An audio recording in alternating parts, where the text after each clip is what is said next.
가득하기를 소망합니다. 사랑합니다. 축복합니다. 여러분, 잘 살고 계십니까? 우리는 한 번의 인생을 삽니다. 누구나 다. 그래서 우리는 인생을 일생이라고 합니다. 그럼 잘 살고 계십니까? 실패하고 후회하고 늘 아파하고 불행해하고 후회하는 그런 인생이 아니라 한 번뿐인 이 인생을 우리는 잘 살아야 합니다. 그래서 하나님께서는 우리에게 교회를 허락해 주셨습니다. 잘 살라고. 우리를 택해 주셨습니다. 하나님의 자녀로. 왜요? 잘 살라고. 하나밖에 없는 독생자 예수 그리스도를 우리를 위해서 십자가에 내어 주셨습니다. 왜요? 우리가 잘 살라고. 그래서 우리는 한 번밖에 없는 이 인생을 우리는 다 잘 살아가야 합니다. 예수님께서 우리를 택해 주시고 우리를 위해 십자가 지시고 우리의 죄를 다 짊어지셨기 때문에 우리는 교회 안에서 하나님의 자녀답게, 하나님의 구속함을 입은 자녀답게 잘 살아가야 합니다. 여러분, 성공이 무엇입니까? 세상에서 말하는 성공은, 이 성공이라는 단어 그 자체는 목적한 바를 이루는 것이 성공입니다. 여러분, 무엇을 목적하셨습니까? 돈 많이 버는 것, 명예를 얻는 것, 출세하는 것, 내가 있는 분야에서 최고가 되는 것, 물론 성공이죠. 성공하셔야 되죠. 하지만 그거보다도, 그 성공도 필요하지만 성경에서 말씀하고 있는 성공이 과연 무엇일까요? 하나님께서 복 주셔서 은혜 주셔서 다 형통하고 잘 되는 것 성공이라고 할 수 있습니다. 하지만 성경에서 말하는 진짜 성공은 우리가 하나님을 사랑하는 것입니다. 그게 사랑이에요. 아무리 험악해도 아무리 힘들어도 하나님의 사랑 안에 거하는 자가 성공하는 자예요. 그리고 그 하나님의 사랑을, 이웃에게 사랑을 전하는 것, 이웃을 사랑하는 것, 그게 성공한 삶입니다. 그래서 성경을 보면 구약이나 신약이나 결국은 하나님의 사랑, 그 이야기입니다. 여러분, 믿음 안에서 성공적으로 살아가고 계십니까? 우리는 하나님을 사랑한다 쉽게 표현합니다. 또 내가 기도하고 예배드리고 하나님께 귀한 것 드리고 이러면 사랑의 표현인 줄로 우리는 그렇게 생각들 합니다. 그러나 이웃을 사랑하고 계십니까? 오늘 잠언 3장 말씀을 가만히 보면 1절부터 26절 말씀은 하나님과 우리의 관계에 대해서 말씀하십니다. 그래서 하나님의 법과 명령을 지키면 이 땅에서 장수할 것이다, 오래 산다라는 거죠. 평강이 넘칠 것이다 말씀하고 있습니다. 인자와 진리를 따르고 그 인자와 진리를 목에 매어 살아가면 어떻게 된다고 합니까? 하나님 앞에서뿐만 아니라 사람들 앞에서도 존귀함을 받는다, 그렇게 말씀하고 있습니다. 은총과 귀중히 여김을 받는다라고 말씀하고 있습니다. 또 하나님께 처음 익은 열매로 하나님께 드리고 여호와를 공경하면 포도즙 틀에 늘 차고 넘치는 그 은혜를 부어주신다 말씀하셨습니다. 그래서 우리는 하나님의 명령, 법, 인자와 진리, 하나님께서 다 우리에게 주신 것을 또 그 일부분을 아낌없이 드리면 하나님께서는 우리를 축복하시는 거예요. 그런데 오늘 본문 27절에서 35절은 이제 관점이 하나님과 우리가 아니라 우리와 이웃과의 관계에 대해서 말씀해 주고 있습니다. 다시 말해서 이웃을 사랑하는 지혜에 대해서 말씀해 주고 있습니다. 그러면 이웃을 사랑하는 지혜가 무엇일까요? 그것을 오늘 본문을 통해서 구체적으로 함께 살펴보고자 합니다. 27절에서 37절을 가만히 보면 이거 하지 말라, 이거 하지 말라, 이렇게 금지 명령을 6번이나 언급하고 있습니다. 그 첫 번째가 뭡니까? 27절, 28절 함께 읽겠습니다. 시작. 내 손이 선을 베풀 힘이 있거든 마땅히 받을 자에게 베풀기를 아끼지 말며 내게 있거든 이웃에게 이르기를 갔다가 다시 오라 내일 주겠노라 하지 말며. 두 가지 말며를 얘기하고 있죠. 첫 번째가 뭐예요? 베풀기를 아끼지 말며 내일 주겠노라 하지 말며. 무슨 말입니까? 아끼지 말라라는 것은 베풀라라는 거예요. 아낌없이 베풀라라는 거예요. 그런데 누가 아낌없이 베풀 수 있습니까? 내 손에 선을 베풀 힘이 있거든. 너에게 지금 무엇인가 베풀 수 있는 여력이 있거든. 아낌없이 어떻게 하라? 베풀라라는 거예요. 그리고 내게 있거든 이웃에게 이르기를 갔다가 다시 오라 내일 주겠노라 라고 말하지 말라라는 겁니다. 이런 말은 뭐예요? 내일 와도 안 주겠다라는 거예요. 아니 마음이 없는 거예요. 지금 내 손에 있는데 뭘 내일 또 옵니까? 훈련시키는 것도 아니고. 그렇게 말하지 말라라는 겁니다. 도울 수 있는 힘이 있을 때 도와주라는 거예요. 베풀기를 아까워해서는 안 된다라는 거예요. 선을 베푸는 것이 이웃 사랑하는 것, 그게 마땅한 것이다 라고 솔로몬은 이 잠언을 통해서 말씀해 주고 있는 거예요. 사도행전 20장 35절에 보면 주는 것이 받는 것보다 복이 있나니. 여러분 경험하고 계십니까? 받는 것도 참 좋잖아요. 여러분 추석 때 선물 많이 받으셨나요? 얼마나 기분 좋아요. 하지만 그것도 좋지만 주는 것이 얼마나 복된 건지 우리는 아셔야 됩니다. 그래서 내가 있는 게 별로 없지만 작은 것 목원들에게 나눠주고 우리 다음 세대 아이들에게 나눠주고 이런 분들 보면 그게 얼마나 기쁜 것인지 알아요. 그러나 있음에도 베풀기를 아까워하고 인색하고 그렇게 베풀지 않는 것, 하나님께서 원하시지 않는 것, 그것은 이웃을 사랑하는 것이 아니다라고 말씀하고 있는 것입니다. 물질뿐만 아니라 우리의 건강, 우리의 시간, 우리의 지식을 어떻게 해야 됩니까? 마음껏 베풀어야 돼요. 나누어줘야 돼요. 저도 공부를 참 이제는 공부를 덜 하고 이제 시험 안 보잖아요. 이게 시험이 얼마나 많습니까? 이게 뭐 뒤돌아보면 대학교, 대학원, 또 신대원, 또 박사과정, 이 12년. 근데 공부할 때 보면 어떤 일이 있냐면 참 노트 필기를 기가 막히게 잘하는 사람이 있어요. 그런데 내 거보다 더 나아, 좀 보여줘 하면 아낌없이 보여주는 사람도 있지만 절대 안 보여줍니다. 절대. 본인만 시험 잘 보려고 다 감춰가지고. 저는 제 거 보여달라고 하면 늘 오픈합니다. 뭐 별로 없는데 보려면 봐라. 이것도 여러분 아낌없이 베푸는 거예요. 우리의 지식도, 우리의 건강도, 우리의 시간도, 물질뿐만 아니라 누군가 달라고 하면 어떻게 해야 돼요? 아낌없이 주는 거예요. 그게 뭐예요? 이웃을 사랑하는 거예요. 나 혼자 잘 살아보겠다고 아둥바둥 나만 위해서 모아두는 것, 그 하나님께서 기뻐하지 않으십니다. 마태복음 7장 12절에 보면 함께 읽을까요? 시작. 그러므로 무엇이든지 남에게 대접을 받고자 하는 대로 너희도 남을 대접하라. 이것이 율법이요 선지자니라. 저는 고등학교 때 이 말씀을 황금률이라고 배웠어요. 이 말을 가만히 보니까 남에게 대접받고자 하는 대로 너도 남을 먼저 대접하라, 이 말 아닙니까? 그래서 제가 이렇게 살아오다 보니까 좀 대접받고 싶다 마음이 들 때 어떻게 했을까요? 제가 먼저 밥을 한번 샀어요.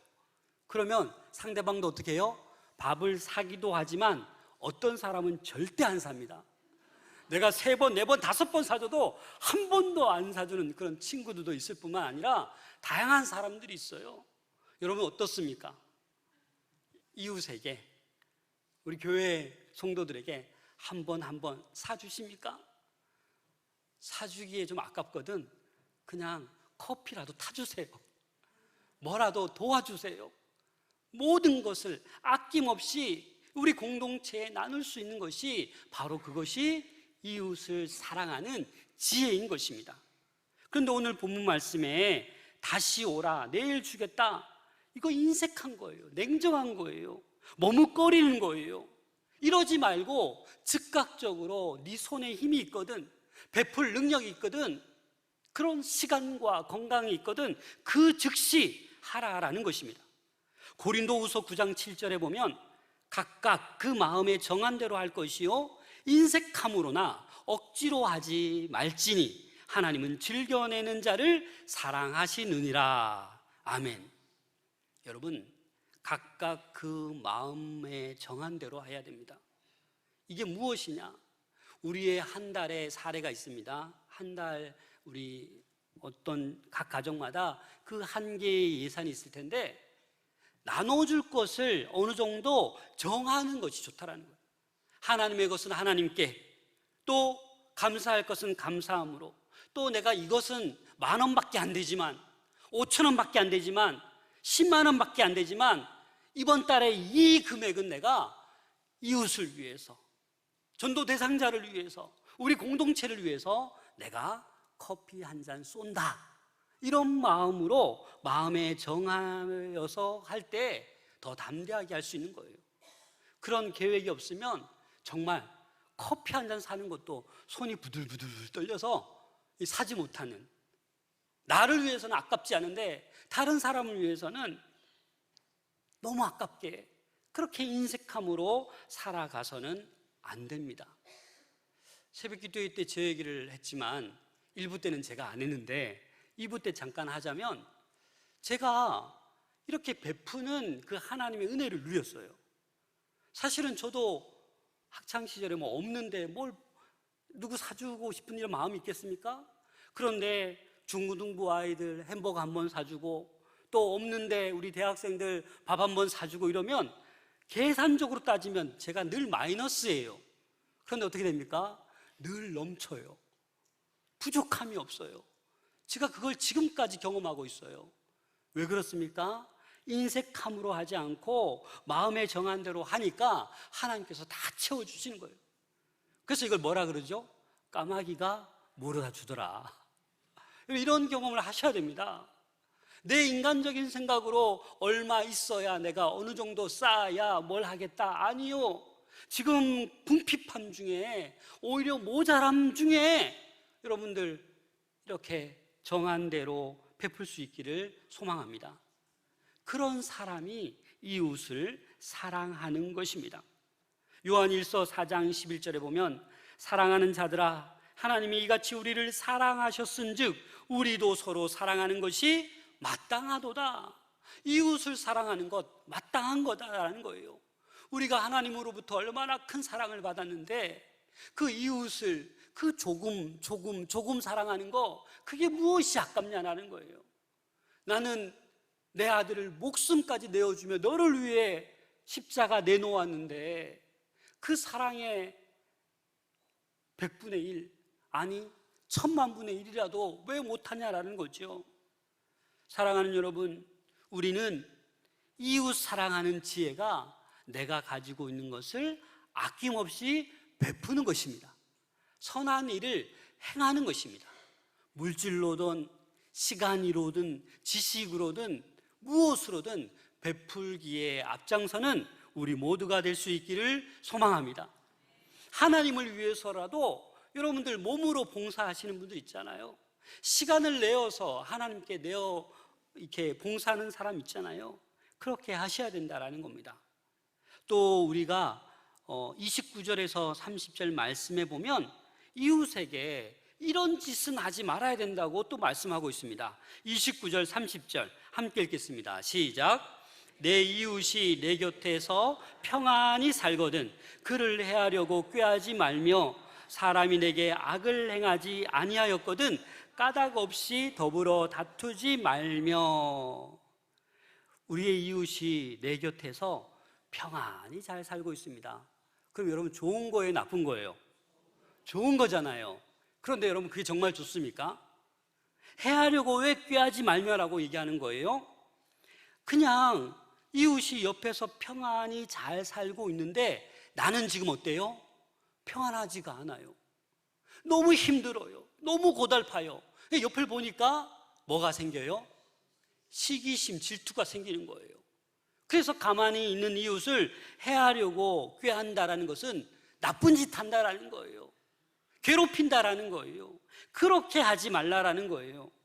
내게 악을 행하지 아니하였는데 네 이웃이 너에게 악한 일, 잘못한 일이 없는데 왜 까닭도 없이 더불어 다투지 말라라고 얘기하는 거예요. 근데 우리는 어떻게 하고 있다고요? 이 시기심 때문에 자꾸 나쁜 짓 하고 해하려고 하고 싸움 걸고 다툼을 일으킨다라는 거예요. 어떤 공동체에 가보면 그 공동체에 꼭 이런 분들이 있어요. 그래서 싸움닭이라고 하기도 하고. 여러분 그런 말 안 듣고 계시죠? 그리스도인이 그런 말 들으면 큰일 납니다. 평화를 세워가는 사람이 돼야지 자꾸 가만히 있는 사람, 말만 들고 말을 지어내고 없는 말 만들어내고 그래서 분위기 다 망치고 공동체를 어려움에 빠뜨리고 그렇게 해서는 안 된다라는 겁니다. 여러분 그런데요, 놀라운 것은 저에게도 여러분들에게도 모든 사람에게 뭐가 있어요? 이기 시기심이 있어요. 이게 무서운 거예요. 무서운 독성, 아주 파괴력이 엄청난 이 시기심이 우리에게 있다라는 거예요. 아벨과 가인 사건 알잖아요? 가인이 왜 뭐 때문에 그 아벨을 죽였어요? 시기심 때문에. 시기심 때문에. 왜 사울 왕이 다윗을 죽이려고 끝까지 쫓아갑니까? 시기심 때문에 그런 거예요. 좋은 관계, 오늘은 좋은 관계이지만 이 시기심이, 이 독한 악독한 시기심이 내 안에 이 자리 잡고 이게 커져버리면 부모도 형제도 친구도 없는 거예요. 이게 시기심이 살인을 범하게 되는 것입니다. 욥기 5장 2절에 보면 분노가 미련한 자를 죽이고 시기가 어리석은 자를 멸하느니라. 이 시기가 내 마음에 있을 때 이 시기를 내버려 두는 사람은 어리석은 자예요. 지혜로운 자가 아니다라는 것입니다. 로마서 12장 15절 함께 읽겠습니다. 시작.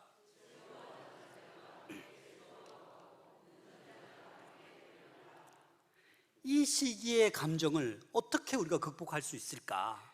바로 이 말씀입니다. 즐거워하는 자들과 함께 즐거워하고 우는 자들과 함께 울라. 여러분 이렇게만 해보십시오. 시기심이 들어올까요? 그냥 같이 내일처럼 기뻐해 주는 거예요. 울 때 정말 내일처럼 같이 울어주는 거예요. 얼마나 행복합니까? 여러분 형제들이 있으시죠? 형제들 가운데 다 잘 되면 얼마나 좋습니까? 왜요? 내가 힘들 때 누가 도와줘요? 형제 자매가 도와주잖아요. 제가 한참 공부할 때 영어 학원도 다녀야 되고 탭스 시험도 봐야 되는데 돈이 없네요. 그래서 꿍꿍 앓고 사례비 갖고 안 돼서 이렇게 헤매고 있는데 형제들이 돈을 모아서 장근아 탭스 학원 다녀, 또 시험 떨어지면 안 돼 하고 돈을 보태줬어요. 그래서 제가 공부를 했죠. 왜요? 형제들이 도울 수 있는 힘이 되니까 도와주는 거예요. 여러분 우리 옆에 계신 분들 다 누굽니까? 우리의 가족이에요. 우리의 형제예요. 하나님께서 불러 세워주신 하나님의 가족입니다. 그렇기 때문에 우리는 어떻게 해야 돼요? 옆에 있는 분이 즐거워하면 함께 즐거워하면 돼요. 슬퍼하고 힘들어하면 같이 울어주면 돼요. 그러면 누가 행복해요? 내가 정말 행복한 그 신앙생활을 하게 될 줄로 믿습니다. 아니 믿으십시오. 그렇게 하지 않고 내 옆에 있는 같은 기관, 같은 부서에 있는데 자꾸 해롭게 하고 괴롭히고 없는 말 만들면 결국 다 나에게 돌아와요. 아무리 열심히 해도 신앙생활이 복되지 않아요. 우리 마산 동부교회는 은혜로 50년, 행복으로 50년을 달려갈 것입니다. 이웃 사랑하는 지혜를 잘 깨달으셔서 함께 즐거워하고 함께 울 수 있는 우리 모두가 될 수 있기를 소망합니다. 여러분, 지금 아시안 게임이 오늘 끝나나요? 네. 근데 여러분 가끔 보시면, 저도 가끔 하이라이트 보면 막 이겼어요. 근데 상대방이 졌으니까 얼마나 억울해요. 그럼에도 불구하고 어떻게 합니까? 최고. 같이 악수하고 안아주고 위로해주고 얼마나 멋있습니까? 그런데 어떤 사람은 어떻게 해요? 졌다고 화내고 악수도 안 받아주고 눈도 안 쳐다보고 라켓을 땅바닥에 막 10번 내리치고, 누구라고 말은 안 하겠습니다. 보기 좋습니까, 여러분? 보기 좋냐고요? 얼마나 부끄럽고 망신입니까? 하나님 보시기에도 마찬가지예요. 내가 너를 얼마나 사랑했는데 그거 아무것도 아닌 거 가지고 같이 울어주고 같이 즐거워해주지 못할 망정 시기 질투하고 비난하고 괴롭히고 공동체를 어렵게 만들고, 뭐 때문에? 정말 그게 성공이냐? 그게 정말 신앙생활의 성공이냐? 아니다라는 거예요. 그게 아니라는 거예요. 내가 베풀 손에 힘이 있으면 아낌없이 베푸는 게 지혜라는 거예요. 그게 이웃 사랑이라는 거예요. 마태복음 5장 9절에 보면 화평하게 하는 자는 복이 있나니 그들이 하나님의 아들이라 일컬음을 받을 것이며, 화평케 해야만이 하나님의 아들이라 인정받는다라는 거예요. 사랑하는 여러분, 한 번밖에 살아가지 않는 이 인생, 여러분들이 속한 교회, 공동체, 또 직장, 사회, 어디서든지 간에 화평을 전하는 그런 하나님의 아들들로 살아갈 수 있기를 소망합니다. 이제 31절 말씀 함께 읽겠습니다. 시작. 포악한 자를 부러워하지 말며 그들의 어떤 행위도 따르지 말라. 포악한 자를 부러워하지 말라. 이 포악한 자가 원어를 보니까 하마스예요. 하마스. 지금 이스라엘을 공격한 팔레스타인 하마스가 공격했잖아요. 그 하마스 같은 의미예요. 이 포악한 자 하마스, 물리적인 관점에서 보면 폭력을 휘두르는 압제가 이 하마스예요. 포악한 자. 경제적인 관점에서는 불이한 소득을 취하는 자, 정직하게 열심히 일해서 번 돈이 아니라 남을 괴롭히고 속이고 부당하게 돈을 번 사람, 그런 사람을 뭐 하지 말라고요? 부러워하지 말라고요. 나쁜 방법으로 속이고 돈 쌓은 그런 사람 부러워하지 말고 그의 어떤 잘못된 행위도 따르지 말라라고 말씀하고 있는 것입니다. 여러분, 이 포악한 것, 어떤 폭력을 휘두르는 것도 포악이지만 불이한 소득을 취하는 것도 포악이지만 요즘은 언어 폭력이 너무나도 많습니다. 또 뭐예요? 문자 폭력이 너무나도 많아요. 그래서 요즘 교권이 무너지고 이런 문자에 시달려서 목숨을 끊는 안타까운 일들이 얼마나 많습니까? 여러분, 지금 러시아와 우크라이나 싸우고 있지 않습니까? 또 어제 이스라엘이 또 팔레스타인 하마스가 공격해서 지금 3천여 명의 부상자가 생기고 500여 명이 죽었어요. 여러분, 한번 상상해 보세요. 갑자기 로켓이 2,500발이 날아오는데 갑자기 방어도 못하고 빵빵빵 터지고 죽어나가는데 여러분, 얼마나 피비린내 나고 얼마나 험악합니까? 그 전쟁뿐만 아니라 우리 마음 심령에도 엄청난 로켓이 떨어지고 있다는 거예요. 그런데 오늘 주신 말씀처럼 패역한 자가 되지 말고 정말 정직한 자가 되어야 된다는 거예요. 이웃을 사랑하는 그런 지혜자로 살아가기를 우리 하나님께서는 원하시고 계십니다. 32절 말씀 다 같이 읽겠습니다. 시작. 대저 패역한 자는 여호와께서 미워하시나니 정직한 자에게는 그의 교통하심이 있으며. 패역한 자 하나님께서 미워하십니다. 정직한 자 하나님께서 교통한다는 말이 뭐예요? 교제한다라는 거예요. 늘 그 성도와 같이 말하고 같이 길을 안내해주고 늘 품에 품어주시고 늘 나에게 말씀해 주시는 그 하나님, 여러분 이 하나님을 매일 만나고 계십니까? 그러기 위해서는 내가 정직한 자가 되어야 합니다. 패역한 자가 되어서는 안 됩니다. 33절 같이 읽겠습니다. 시작. 악인의 집에는 여호와의 저주가 있거니와 의인의 집에는 복이 있느니라. 이 패역한 자와 악인의 집 거의 동일한 거예요. 정직한 자, 의인의 집 동일한 거예요. 그래서 악인의 집에는 뭐가 있어요? 저주가 있는 거예요. 그러나 정직한 자, 의인의 집에는 뭐가 있어요? 복이 있는 거예요. 이 집이라는 의미가, 이 솔로몬은 가정을 의미하는 거예요. 가정. 그래서 가정에 한 사람의 정직한 자, 한 사람의 의인이 있으면 어떻게 됩니까? 그 가정이 다 구원받는 거예요. 한 사람으로 말미암아. 예를 들면 아간이 한 사람의 죄를 범함으로 말미암아 그 아들들과 딸들 모든 소유 돌로 쳐 죽임당하고 불살라지게 되지 않았습니까?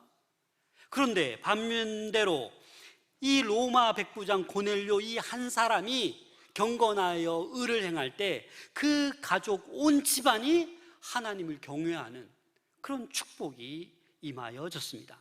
사도행전 10장 2절입니다. 함께 읽겠습니다. 시작.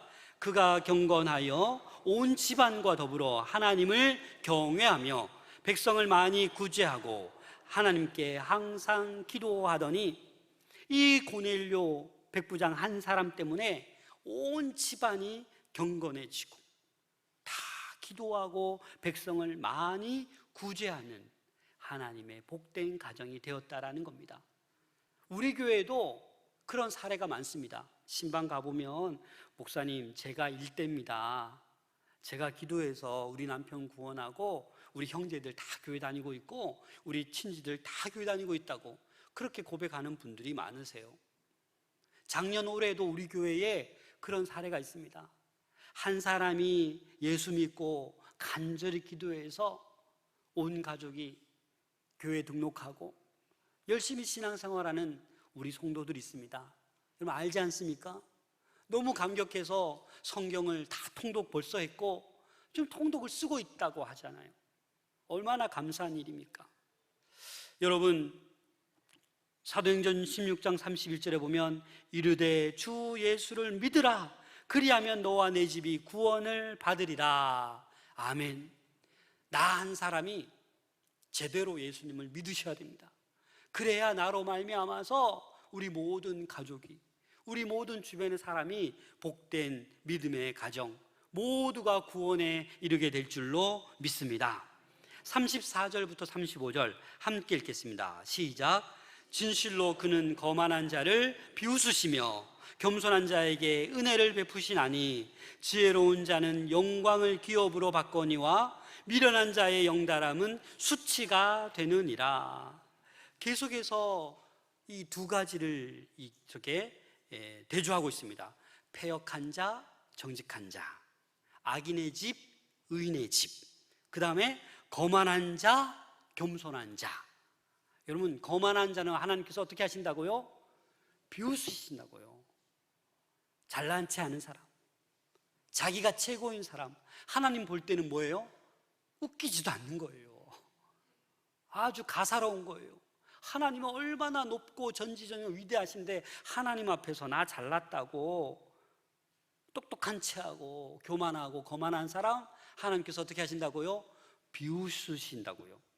반대로 겸손한 자는 어떻게 해요? 은혜를 베푸신다고요. 여러분 어떻게 겸손할 수 있습니까? 빌립보서 2장 3절에 보면 오직 겸손한 마음으로 각각 자기보다 남을 낮게 여기고, 여러분 겸손의 하나의 방법입니다.